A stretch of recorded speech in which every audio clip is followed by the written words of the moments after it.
शैतानिर्रजीम बिस्मिल्लाहिर्रहमानिर्रहीम मैं युतिल हिकमता फ़क़द ऊतिया खैरन कसीरा सदक़ल्लाह। ज़कात का जिक्र और बयान जारी है।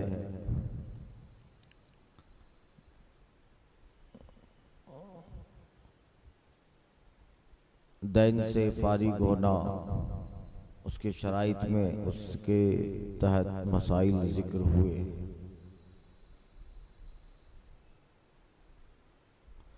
मसला, फ़कीर पर उसका कर्ज था,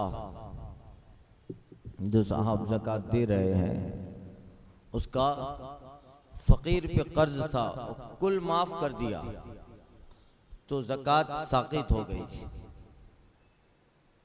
फ़कीर पर कर्ज था और इसको ज़कात देनी है, उसका माफ कर दिया, ज़कात साक़ित हो गई।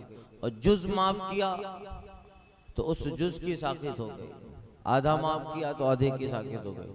अगर इस सूरत में ये नियत की कि पूरा ज़कात ही हो जाए तो ना होगी। अगर मालदार पे कर्ज था और कुल माफ कर दिया तो ज़कात साक़ित ना हुई बल्कि उसके ज़िम्मा है। फ़कीर पे कर्ज था और कुल माफ कर दिया और ये नियत की कि फलां पर जो कर्ज है, दैन है, ये उसकी ज़कात है, अदा ना अदा न हुई। यानी एक फ़कीर पर ज़कात जो है, फ़कीर पे कर्ज था और उसको माफ कर दिया और ये नियत की कि फलां पर जो दैन है ये उसकी ज़कात है, फलां पे जो मेरा कर्जा है ये उसकी ज़कात है। एक साहब पर 10 लाख रुपया निकलते हैं तो अब 10 लाख रुपये की जो ज़कात है इस फ़कीर को मैंने माफ कर दिया, ये हो गया, तो ये ज़कात अदा नहीं होगी।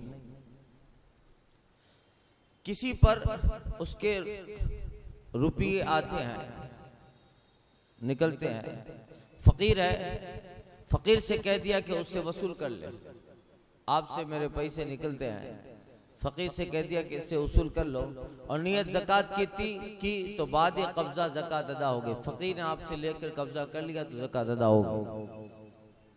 समझे? आसान है। आप पर मेरे रुपये आते हैं, मांगता हूँ मैंने फ़कीर से कह दिया कि भाई इनसे ले लो, जाओ।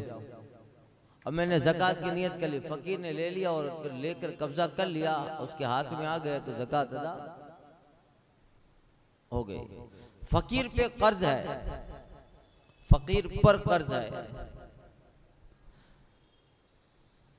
इस कर्ज को अपने माल की ज़कात में देना चाहता है। फ़कीर पे कर्ज है और इस माल को अपने इस कर्ज को अपने माल की ज़कात में देना चाहता है, यानी ये चाहता है कि माफ कर दे और वो मेरे माल की ज़कात हो जाए। ये नहीं हो सकता, अलबत्ता ये हो सकता है कि उसे ज़कात का माल दे दे और अपने जो पैसे उस पे आते हैं, आते हुए में से ले ले, और अगर वो देने से इनकार करे तो हाथ पकड़ कर छीन सकता है। यूं ही न मिले तो काजी के पास मुकदमा पेश करे कि उसके पास मेरा है और नहीं देता। ये सूरत है, आसान है। ज़कात का रुपया मुर्दे की तजीज़ और तकफीन या मस्जिद की तामीर में नहीं लगा सकते कि तमली के फ़कीर नहीं है। कफन दफन वगैरह में ज़कात का पैसा नहीं लगा सकते, मस्जिद में भी नहीं लगा सकते। इन उमूर में सर्फ करना चाहें तो उसका तरीका ये कि फ़कीर को मालिक बना दे और वो सर्फ करे और सवाब दोनों को होगा। अगर मस्जिद में ही देना है तो किसी फ़कीर को दे दीजिए, अब उसकी ज़कात अदा हो गई। फ़कीर मस्जिद में देगा तो फ़कीर जब देगा तो ज़कात नहीं होगी ना, प्योर माल होगा। उसको हिला कहते हैं ना, अपने हिला इशारे ही करते हैं। इसे किसी के कफन दफन में देना है तो कफन दफन में भी ज़कात का पैसा नहीं चलता। मालिक कर दे किसी फ़कीर को और फिर वो फ़कीर इसमें सर्फ करे, मस्जिद में दे और दोनों को सवाब होगा। बल्कि हदीस में आया है कि अगर 100 हाथों में सदका गुजरा है तो सबको वैसा ही सवाब मिलेगा, सबको वैसा ही सवाब मिलेगा। 100 हाथों से अगर सदका गुजरा, आपको मैंने सदका दिया, आपने वो किसी और को दे दिया, उसने किसी, इसमें 100 आदमी, तो हुजूर फरमाते हैं कि 100 को सदका में इसका सवाब मिलेगा, एक्सा मिलेगा, जैसा देने वाले के लिए है, और उसकी अजर में कुछ कमी ना हो। मसला ज़कात एलानिया हो, जाहिर तौर पे देना अफजल है। ज़कात दिखा के दे, देख भाई ज़कात दे रहा हूं, एलानिया जाहिर तौर पे देना अफजल है, और नफल सदका छुपा के देना अफजल। ज़कात फर्ज है ना, तो आप दोगे तो किसी और को भी लगेगा कि भाई पड़ोसी दे रहा है और मैं क्यों नहीं दे रहा, तो फर्ज दिखा के दे। और सदका छुपा के, ज़कात में ऐलान इस वजह से है कि छुपा कर देने में लोगों को तोहमत और बदगुमानी का मौका मिलेगा। लोग कहेंगे यार इतनी दौलत है, ज़कात तो निकालता नहीं है, बदगुमानी करेंगे ना। अगर आप ज़कात छुपा के देंगे तो लोग बदगुमानी करेंगे, इतना पैसा है देता तो है नहीं, ज़कात तो नहीं देता, तो दे ताकि बदगुमानी से बचे। निज ऐलान औरों के लिए बाइस तरगीब है, मोटिवेट करेगा, उसको कुछ देखकर और लोग भी देंगे। मगर ये जरूर है कि रिया ना आए, तकब्बुर ना आए, दिखावा उसकी नीयत ना आ पाए कि सवाब जाता रहेगा, बल्कि गुनाह व इस्तिक़ा के अजाब है। जब दिखा के दे रहे हैं तो दिल में रियाकारी ना रहे, ये मसला रहे, ताकि लोग मेरे ताल्लुक से बदगुमानी से बच जाएंगे। वरना लोग कहेंगे कि इतना है पैसा, ज़कात देता नहीं है। इस नीयत से हो, और इसलिए कि आप देते हो तो पड़ोस वाले जो लोग देखेंगे उनको भी जो है ये मोटिवेशनल होंगे वो कि भाई चलो हम भी दें। मगर रियाकारी नहीं आनी चाहिए, वरना गुनाह भी होगा, अजाब भी होगा। मसला ज़कात देने में इस बात की जरूरत नहीं कि फकीर को ज़कात कह कर दे, बल्कि सिर्फ नीयत ज़कात काफ़ी है। यहाँ तक कि अगर हिबा या कर्ज कह कर दिया और नीयत ज़कात की ज़कात अदा हो गई। यूं ही नजर, हदिया, पान खाने यानी नाश्ता पानी जो होते हैं ना, जलपान, पान खाने, बच्चों के मिठाई के या ईदी के नाम से दी अदा हो गई। यानी भले ज़कात है, आपकी नीयत ज़कात की है, मगर किसी को कहो बोले भाई चाय पानी पी लेना, जलपान कर लेना, ये हदिया है, तो भी ज़कात अदा हो गई। बाज़ मोहताज ज़रूरतमंद ज़कात का रुपया नहीं लेना चाहते, उन्हें ज़कात कह कर दिया जाएगा तो नहीं लेंगे, लिहाजा ज़कात का न कहे कि भाई हदिया है ले लीजिए, हदिया है ले ले, ईद का हदिया दे रहा हूँ, ईद का नजराना है ले ले। ज़कात है वो आपकी नीयत रखे, जिसको दे रहे हैं उसको कहना जरूरी नहीं है, उसको ये कहते हैं जलपान, खर्चा पानी है, चाय पानी का नाश्ता है, कर लेना ईद के दिन, तभी हो जाएगा। ज़कात अदा नहीं की थी और अब बीमार है तो वारिसों से छुपा कर दे। अब बीमार है, मर जाएगा तो उसके माल तो वारिसों का होगा ना। पहले तो ज़कात दी नहीं, तो ज़कात अदा नहीं की थी और अब बीमार है तो वारिसों से छुपा कर दे। अगर न दी थी और अब देना चाहता है मगर माल नहीं है जिससे अदा करे, और ये चाहता है कि कर्ज लेकर अदा करे, तो अगर गालिब गुमान कर्ज अदा हो जाने का है, इतनी बीमारी नहीं है कि मर जाएगा, थोड़ा यकीन है कि नहीं अभी तक रहूंगा, गालिब गुमाने का कर्जा लेकर भी मैं अगर ज़कात दे दूं जो बाकी है तो मैं उस कर्जे को अदा कर दूंगा, तो बेहतर है कि कर्ज ले ले अदा करे, वरना नहीं कि हक़ुल इबाद हक़ुल्लाह से सख्त है। अब कर्जा लेकर ज़कात अदा कर दी और चला गया, उसको ही मालूम था कि बीमारी ऐसी है कि अब जाने ही वाला हूँ, सबसे कर्जा ले लिया और चला गया, ज़कात अदा की चला गया, तो फिर ये तो सख्त गुनाह हुआ।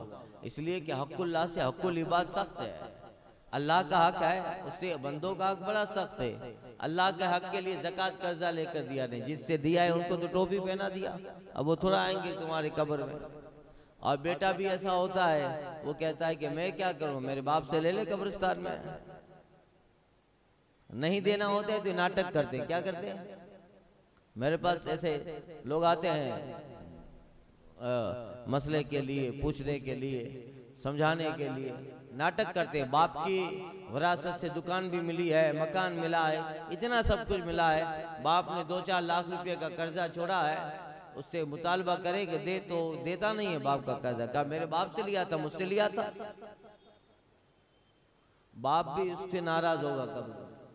ये सब नाटक होता है, नहीं देना चाहते हैं, जबकि उसके वरासत से पहले उसका कर्जा अदा किया जाए। उसके वरासत से क्या होगा? उसका कर्जा अदा होगा। मगर दौलत चीज ऐसी है, बाप को बाप का नहीं रखती है, बेटे बाप के नहीं होते हैं, बाप बेटे का नहीं होता है क्या? नहीं, ऐसे अपने यहाँ भी होते हैं, अपने यहाँ ऐसे कई मसले हुए हैं। 2-4 लाख रुपया कर्जा है और बाप ने दुकान मकान क्या क्या छोड़ा है, मगर 4 लाख 5 लाख देने के लिए तैयार नहीं है बाप का कर्जा। सामने वाले के पास गवाह भी है, एविडेंस भी है कि भाई कर्जा लिया था, चेक है, ये सब चीजें हैं, मगर नहीं देता है।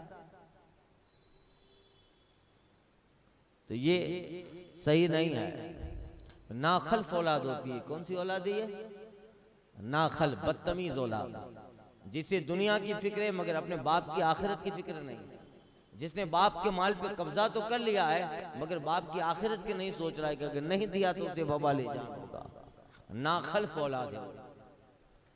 अल्लाह ऐसी औलाद से महफूज रखे जो बाइस से अजाब बन जाए।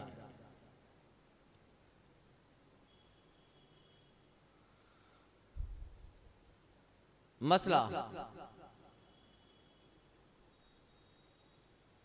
मालिक के निसाब साले तमाम से पेशतर ज़कात अदा कर सकता है। साल खत्म होने से पहले आप बिफोर टाइम एडवांस में ज़कात अदा कर सकते हैं। एडवांस में ज़कात अदा कर सकते हैं, बशर्ते के साले तमाम पर भी उस निसाब का मालिक रहे। आप इस शर्त पर के गालिब गुमान हो कि आज मैं ज़कात अदा कर रहा हूँ मगर साल खत्म होगा तब भी मेरे पर निसाब बाकी रहेगा, यानी फकीर नहीं हो जाऊंगा, समझे कि नहीं, उतना ही बाकी रहेगा। और अगर खत्म साल पर मालिक के निसाब ना रहा या इसना साल ही में वो माल निसाब बिल्कुल हिलाक हो गया तो जो कुछ दिया था वो नफल हो गया, जो दिया था वो नफल हो गया। अब तो ज़कात है नहीं ना। अब जिससे ज़कात 6 महीने बाद फर्ज होगी, उसके आज पैसा है उसके पास, ज़कात 6 महीने बाद फर्ज होगी, तो सोचता है कि 6 महीने बाद क्या दूंगा, अभी फकीर आया दे दूं, चलो बिफोर टाइम दे दिया, 6 महीने पहले दे दिया। तो ये ज़कात अगर 6 महीने के बाद उसकी माली हालत इतनी रही कि वो निसाब मालिक रहा तो ज़कात अदा हो गई। मगर 6 महीने के बाद जब उस पर कुल्लियतन ज़कात फर्ज होगी उस वक्त उसके पास माल ही नहीं रहा, गरीब हो गया, तो अभी ये जो बिफोर टाइम दे दिया है वो कब वो नफल हो गया, क्या हो गया। और जो शख्स निसाब का मालिक ना हो वो ज़कात नहीं दे सकता, यानी आइंदा अगर निसाब का मालिक हो गया तो जो कुछ पहले दिया है वो उसकी ज़कात में महसूब ना होगा। अब जैसे ये मसला तो समझ गए मैंने बताया, फिर मालिक के निसाब ना रहा तो अब ये ज़कात तो उसकी नफल हो गई। मगर ये सोचता है कि अब आने वाले साल में देखूंगा तो आने वाले साल में उसके पास ज़कात फर्ज हो गई, तो कहता ये सोच लिया कि ये जो इस साल में मैंने दी थी बिफोर टाइम ये उस वाले साल की ज़कात हो जाए, कहीं इसमें हिसाब नहीं होगा, वो जो हमने दी वो सदका हो गया, नफल हो गया, समझे करें।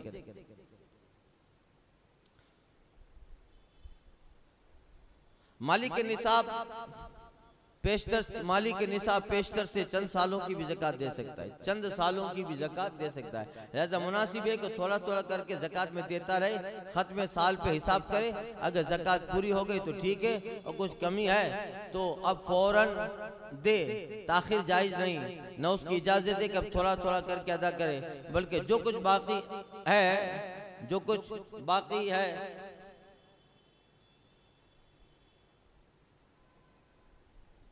बल्कि जो कुछ बाकी है फौरन अदा करे, और ज्यादा दे दिया है तो साले आइंदा में उसको मजरा करे। अगर ज्यादा दे दिया है तो आने वाले साल में उसका हिसाब लगा दे। मसला 1000 का मालिक है और 2000 की ज़कात दे दी और ये नियत की कि साले तमाम तक अगर 1000 और हो गए तो ये उसकी है, वरना साले आइंदा में महसूब होगा, ये जायज़ है। ये यानी 1000 रुपये का मालिक है और ज़कात दे दी 2000 रुपये की, 1000 का मालिक है और 2000 की ज़कात दे दी, 2000 की ज़कात दे दी। ज़कात उस पे कितने की हो रही है? 1,000 की, मगर कहा चलो 2,000 की दे देता हूँ। और ये नियत की कि साले तमाम तक अगर 1,000 और हो गए तो उसकी होगी। और नियत ये की कि अभी तो मेरे ज़कात देने में कुछ दिन बाकी है, कुछ टाइम बाकी है, हो सकता है कि और मेरे पास पैसे आ जाएंगे, तो अगर 2,000 हो गए मेरे पास तो ये 2,000 की हो जाएगी। अभी तो 1,000 है, मगर ये इरादा है कि और 1,000 मेरे पास आ जाएंगे, क्योंकि पेशतर दे रहा है ना, बिफोर टाइम दे रहा है। तो अगर ये नियत की कि 1,000 और आ गए तो ये उसकी है, वरना साले आइंदा में मैं इस 1,000 की जो ज्यादा ज़कात दे रहा हूं, साले आइंदा में उसको शुमार करूंगा, ये भी जायज़। ये गुमान करके कि 500 रुपये हैं, 500 की ज़कात दे दी, फिर मालूम हुआ कि 400 ही दे, 500 रुपये की ज़कात शुमार करके दी, मगर पता चला कि बैंक में देखा तो अरे 500 नहीं है, 400 ही थे, तो गलती से 500 की ज़कात दे दी। 500 की कितनी ज़कात हुई?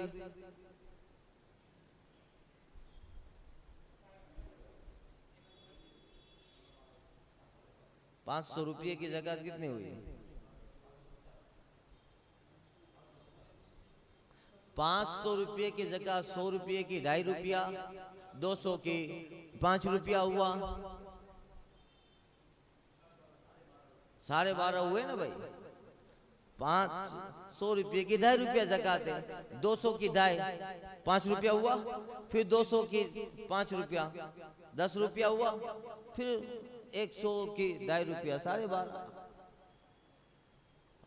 तो अगर 500 की ज़कात दे दिए, गुमान करके 500 की ज़कात है, 12.5 रुपया दे दिया, फिर घर पे जाके देखा तो 400 रुपये ही थे, करे 400 की ज़कात देनी थी, मैंने तो 500 की दे दी। फिर मालूम हुआ कि 400 ही थे, तो जो ज्यादा दिया है वो साले आइंदा में महसूब करे। अब जितना दिया है आने वाले साल में तो ज़कात देगा, तो इसमें इसको हिसाब कर लेना, लेकिन फकीर से पाछा मत लेना, वापस मत लेना।